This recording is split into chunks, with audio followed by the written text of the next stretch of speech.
In today's video, we'll be showing you how to add a follow button on your Facebook profile using an Android phone.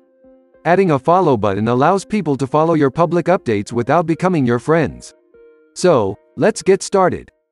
First, open the Facebook app on your Android phone and tap on the menu icon in the top right corner of the screen. In the menu, please tap to setting icon right here. Now, in the settings menu, scroll down and tap on How People Find You. In this section, find the option How can people send you friend requests? And tap on it.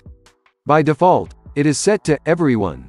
Tap on it and select Friends of Friends to allow more people to send you friend requests. Now, let's go back to the Facebook settings page by tapping on the back arrow in the top left corner. Next, tap on the Followers and Public Content option.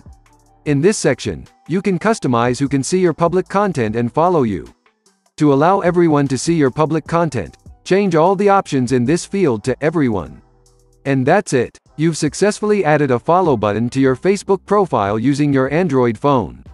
Now, people can easily follow your public updates without becoming your friends.